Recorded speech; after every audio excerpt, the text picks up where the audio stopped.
You're listening to Release Your Resistance with Bex Beltran, episode 91.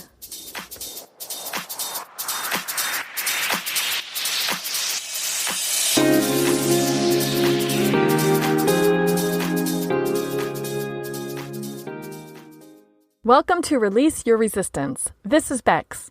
The only reason why any of us don't have what we want in life is because of our own resistance. Right now, I'm learning how to recognize and release my resistance, and this podcast tells you how you can release your resistance so that you can live the exact life that you want. Let's get started.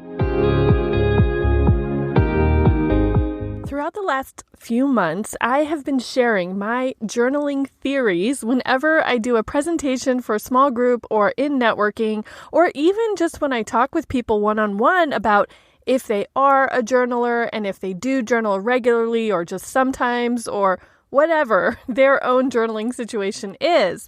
And I have some theories about types of journalers. So my question for you today is, what type of journaler are you? I'm going to tell you the 3 types that I think exist, and then I'll match those 3 types with some of the journals and notebooks that I have available for sale. This week marks the 6-month anniversary of the launch of the Journal and Notebook Shop.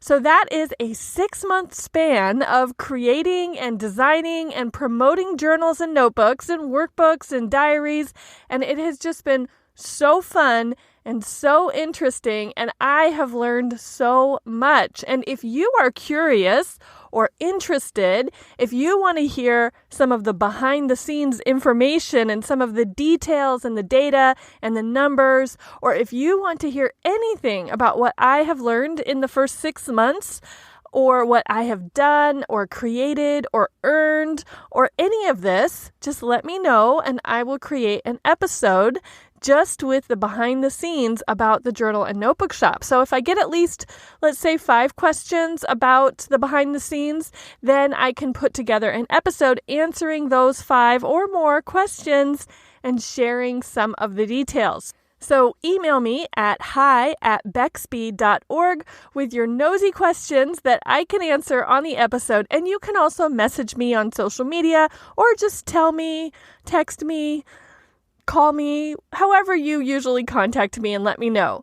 But for today's episode, I want to share with you my theories of the 3 types of journalers. And I want to tell you something new that I am starting in support of all types of journalers. And before I even start by breaking down what I believe the 3 types of journalers are, I will just share with you that I have been all 3 of these types in recent years. And I was fine and content in all 3 of them. So I don't think I had any resistance when I was in any one specific one of these types or categories. So I am not sharing this as if it's a hierarchy. I'm not suggesting that you should move from one level to the next. And the goal is certainly not to get to some kind of highest level. I don't think it works that way. I don't think that's the case. I do like to categorize and organize things to explain them, and I also like the idea of recognizing that not everyone is the same. I know not everyone needs or wants the same things. Different people have different preferences and needs. And organizing people into one of 3 types has really helped me in thinking about the kinds of journals that I create and promote. So I will be curious where you think you fit in. And as I have given this presentation to different groups, I've also heard people tell me mid-presentation, oh, actually, now that you describe it, I don't think I'm that type. I think I'm this type. So I am curious if you will hear yourself described in one or more of these descriptions, and if you will be interested. But I'm not suggesting it. I'm just sharing it. So if you're going to be interested in changing the type of journaler that you are. So here are the 3 types of journalers. I think we have journal lovers, journal curious, and non-journalers. So right away, without giving you any additional descriptions or information about those three types, do you self-identify as a journal lover, a journal curious, or a non-journaler? Who are you right now?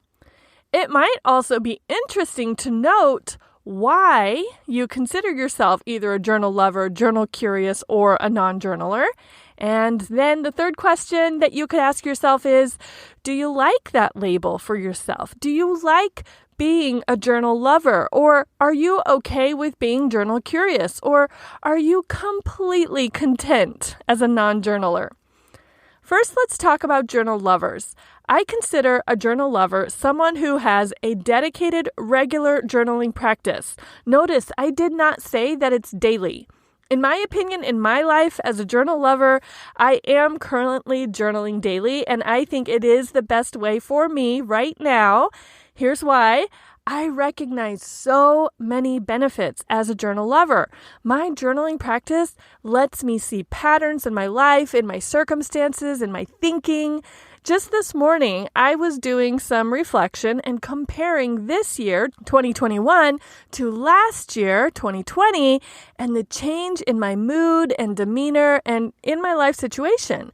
And as I was writing and thinking, I was noticing some different patterns, and I started to wonder if my mood and my demeanor is tied more closely to the seasons and the weather and the temperature than maybe I've given credit to, or maybe that I've seriously considered in the past. This pattern might be new. My mood and my demeanor might not have always been this closely tied to temperature or weather as it seems to be right now. But because of my daily journaling practice, I am now recognizing some common themes and seeing some patterns and starting to consider that this might be a pattern. Another benefit that I get because I journal daily is that I have created the expectation for myself and the space for myself to write my thoughts down without judgment most of the time. Sometimes I definitely judge my thoughts, but most of the time it's just about writing down what I'm thinking and feeling and noticing and wondering about. Writing without judgment helps me create distance from what I am thinking. It just gives me a little bit of objectivity, either in the moment as I notice what I am currently writing, or even with the distance of time if I flip back to what I wrote last week, 2 weeks ago, a month ago, a year ago. I can certainly feel that time distance and what causes me to be so much more objective about what I wrote. I also see the journaling practice as a daily personal self-care ritual. Self-care has been a really hot topic throughout 2020, and now I'm still hearing it even more in 2021. Maybe it's just in the circles that I am currently traveling in, but I do hear a lot of discussion and questions about self-care rituals and routines and how we take care of ourselves. And it's not just all bubble baths and spa days. I never thought it was, but maybe thinking of self-care in visible material ways is what our brain immediately goes to when we say self-care. You can have self-care just through a daily or even just a frequent journaling practice. My journaling practice also supports my gratitude practice because it gives me an intentional way to be grateful every day. There are so many benefits from having a dedicated gratitude practice. That actually might deserve its own episode, so let me know if you want to hear more about that. I also love journaling because I use my journal pages as a place to collect my brainstorms and my ideas. It's where I can write my quote unquote not fully formed concepts that are just kind of circling around in my brain that I do want to capture. And I love to write down my brainstorms and ask myself further questions. The thing that I love the most is being able to come back to those brainstorms and see what I was thinking and get reminded of all the fun little tangential ideas that I had or some really good detail that I didn't want to forget. So having it written it down helps me remember. And the best part of my day mentally, creatively and cognitively is the morning. I definitely feel more like myself and more in alignment in the morning. And I am just so happy that I'm able to use the best part of my day doing the thing that I think I do the best, which is journaling and self-reflection. I definitely think journaling is one of my top talents. Isn't that so interesting to think that one of my top talents doesn't even have anything to do with anyone else? It can be something that's really just for me.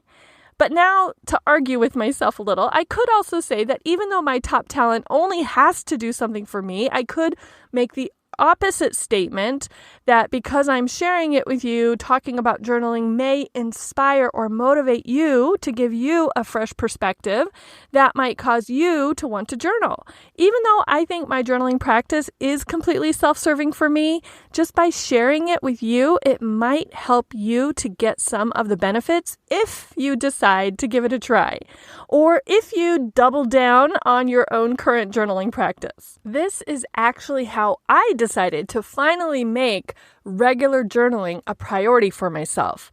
Just in an anecdotal way, I have heard so many of my favorite teachers and mentors and people who I respect and follow talk about journaling.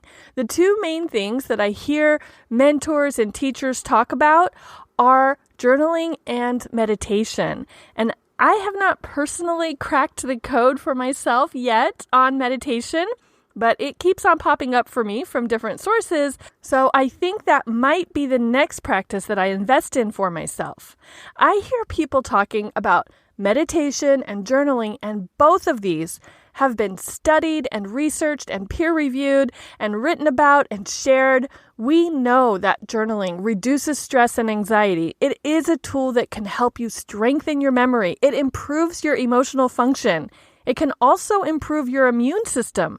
We know that many things in life can help reduce stress and anxiety and improve your systems and functions, like exercise and meditation, having a healthy diet of whole foods, and drinking plenty of water and getting enough rest. All of this can help.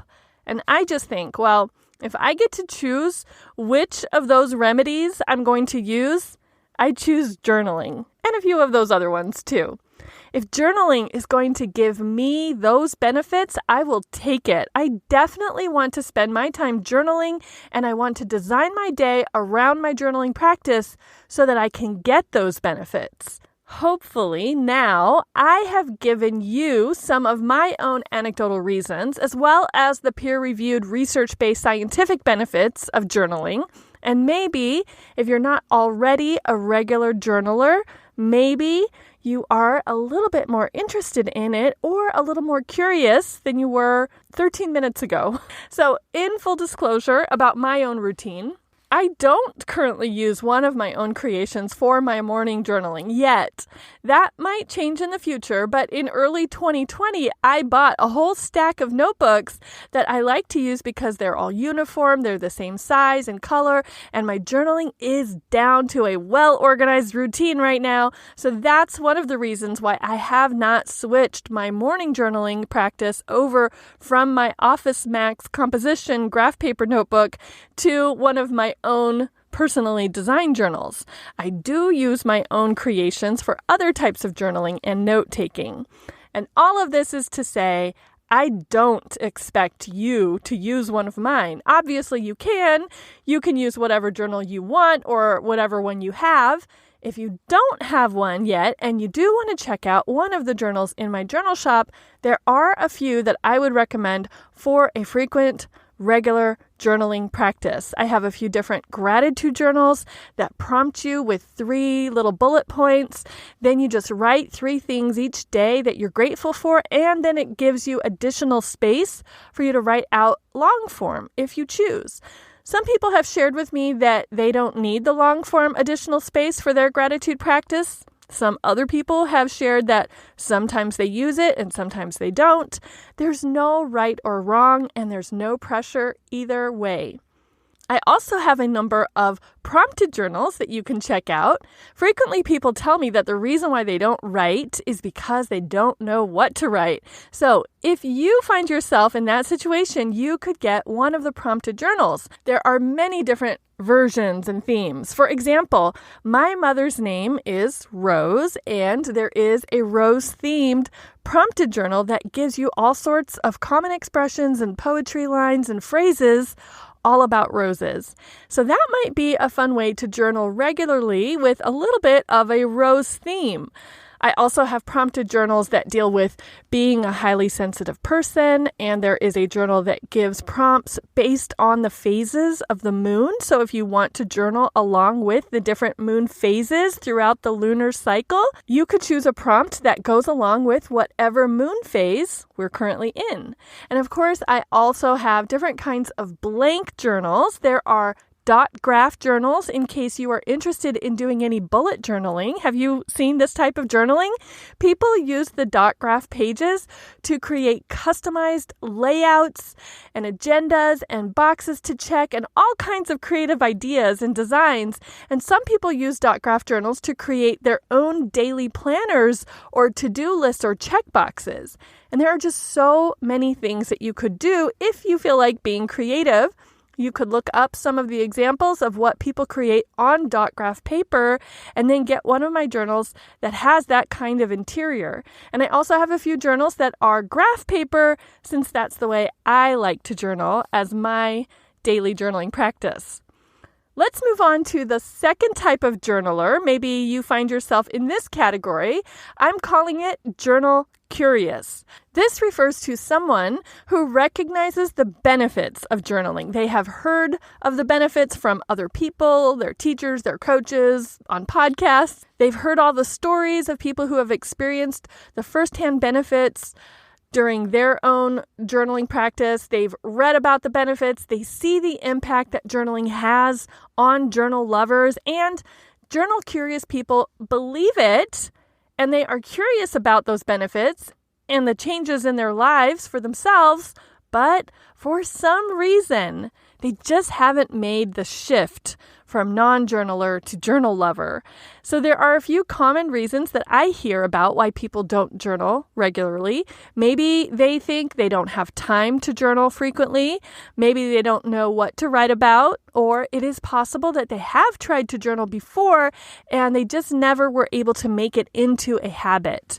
Maybe they are someone who likes to be more spontaneous than routine, and they don't want to feel confined to have to journal every day at the same time. And sometimes people think that they shouldn't prioritize the time that they would spend on writing for themselves over other things that they think they need to do in their lives. A lot of people have told me that they don't want to journal, even though they believe in the benefits, because they are very concerned that someone else will read their journal and use what they wrote against them. So most of the people that have told me that concern then go on to tell me that it has already happened to them at one time in their past when they have had someone who found their journal and read it, and it just felt like such a breach of their privacy, and it just felt like such a betrayal that they decided in a protective measure to never journal again. That actually did happen to me. I don't know that it was that dramatic, but I did decide not to journal anymore after my privacy was breached. And I did share a little bit of that story on an episode last year when I talked about my journaling journey. So I will post a link to that episode in the show notes for this episode so that you can go back and check it out. So these are just some of the reasons why people have shared with me that even though they agree with and they believe in the benefits of journaling, they just don't currently journal. So I've come up with a few different ways that you can, if you want, shift from journal curious to journal lover. One of these ways, and it's been confirmed, this theory of mine has been confirmed by a few different people that I've spoken with, is that regular journaling is about making it a priority. This was definitely how I shifted from journal curious to a journal lover. I liked the idea of journaling daily. I saw that other people did it and got great results from it, but I had that privacy concern, and I didn't necessarily have the right time in my daily structure in order to journal every day. And then I decided it was just too good not to do it. And I just wanted those results that I saw in other people for myself. Specifically, it was from Eileen Shu of Lavender. I have a whole episode about her as well, so you can go back and listen to how much she motivated me and inspired me to become a journal lover. So I finally decided that I would make writing every day a priority, and I built my schedule around my journaling practice so that I would have time for it. For some people, not everyone, but I really just think that fully deciding and investing the time and the commitment is possibly a prerequisite or maybe even a requirement to getting this benefit. Just decide. Just say to yourself, I will make time for this every day, just like I make time to brush my teeth and take a shower and prepare food for myself and exercise, whatever it is that you do every day that you would feel strange or uncomfortable. By not doing it, decide that same level of commitment to journaling. Maybe the decision and prioritization is not your issue, though. Maybe you have given yourself time every day and you sit down and then you just stare at the blank page. So maybe what would be more helpful for you is having some daily journaling prompts or maybe some accountability. So I have some suggestions and some experiments that I'm now doing to help with some of the ideas of what to journal about, as well as that outward accountability. One thing that I've done is I have created a journaling and friendship group. So this is available both on Meetup and on Facebook. And the idea of the group is that sometimes it really is easier to do an activity when we have a scheduled time and we know other people are doing it at that same time. And there's an expectation that we basically are telling ourselves and our brains. So this is when I'm doing it, and because it is scheduled, we're not going to get out of it. We're not going to use that time for something else. So that was the reason that I decided to have some public journaling. And it's going to be in this form of this journaling and friendship group. And it's been really interesting and lovely in the few sessions that I've done already to see the reactions of my journal curious friends. Once we both put our pens down and come up out of our journaling session, we check in with each other and say, how was that? And I've heard people say, wow, I feel lighter. I've heard people say that it was such a long time they didn't expect 20 minutes to feel that long. I've had people say that they made a breakthrough in just those 20 minutes of writing together. So this is something that I am experimenting with here for the rest of 2021. I've created a journaling and friendship group. It's both on Facebook and Meetup. And on the Facebook group, I'll be posting daily journaling prompts. So in case you need an idea of something to journal about, and instead of having an accountability factor of needing to check in or report if you did or didn't do it, this group is using kind of like an optional accountability where you can just use the emojis that Facebook provides on the post just to mark if you've done it or not, if you want, totally optional. Other people might check to see. You might just use it as a personal reward system after you've journaled to go in and mark with the emoji. It's kind of like public, but also very low commitment accountability. And we also have a way to come together and journal together and just meet for friendship too, at least once or twice a month, either on Zoom or in person. So like I mentioned, I've done a few public journaling sessions so far, and I really like them. And it seems that the people who joined really like the experience as well. So I am going to continue to experiment with this and see how it goes.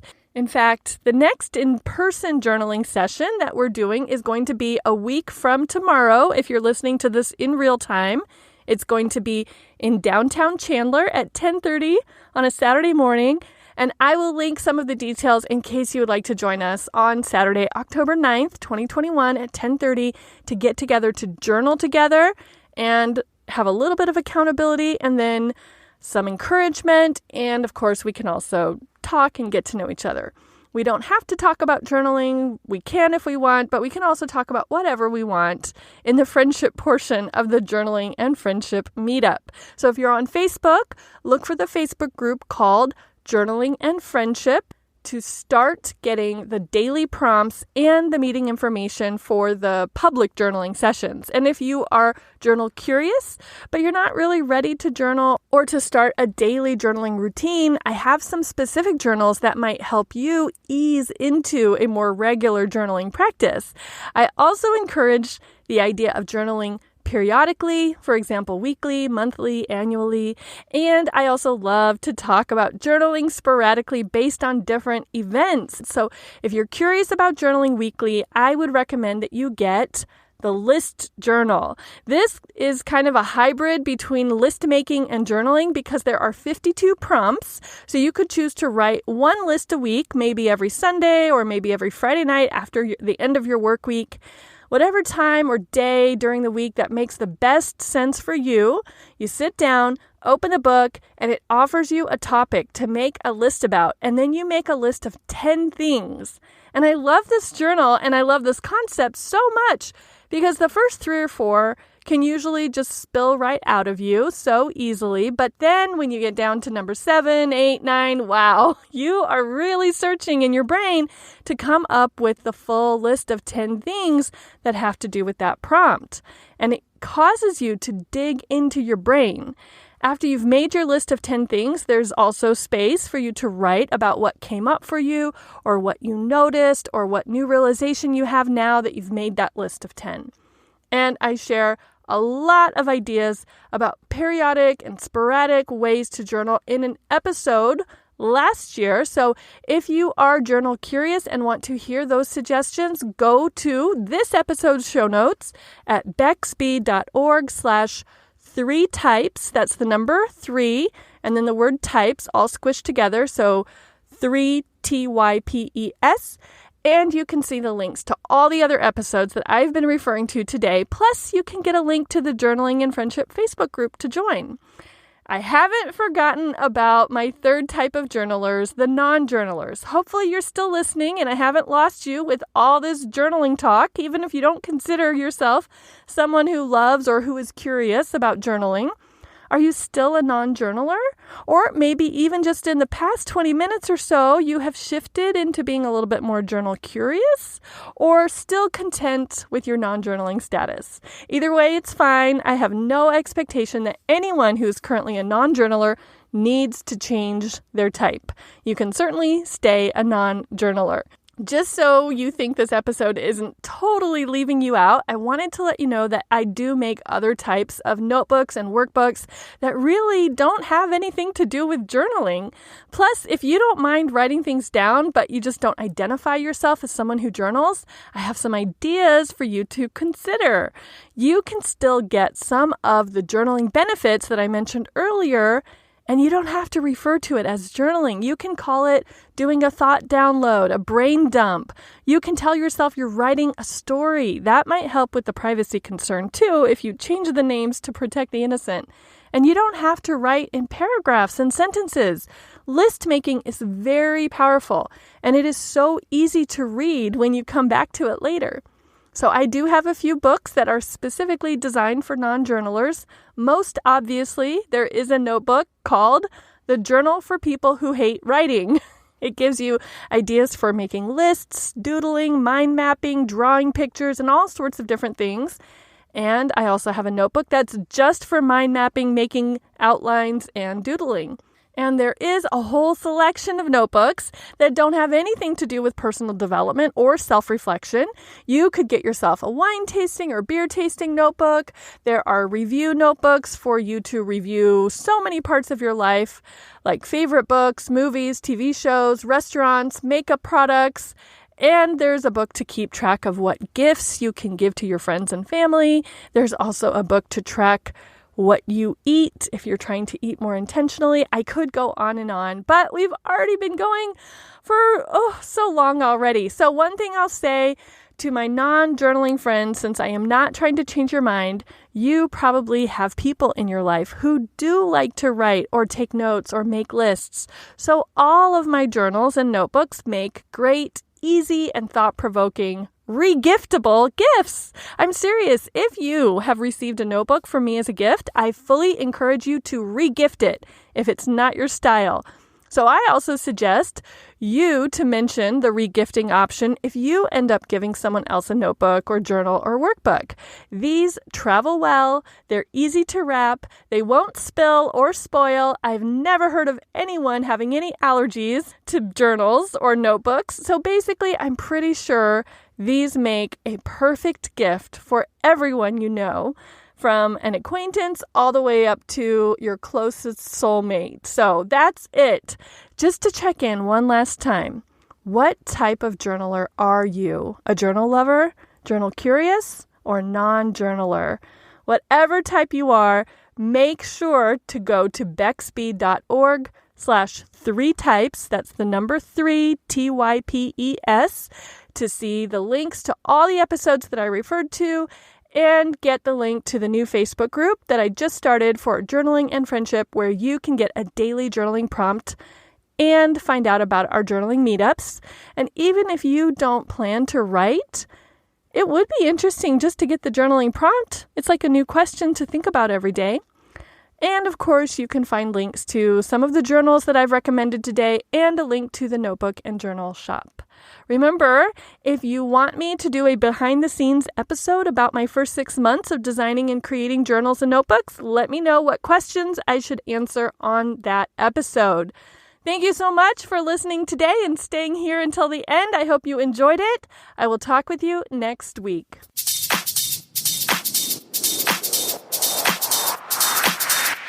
This has been Release Your Resistance. Thank you for listening. If you like this podcast, make sure you're subscribed and leave a review on Apple Podcasts.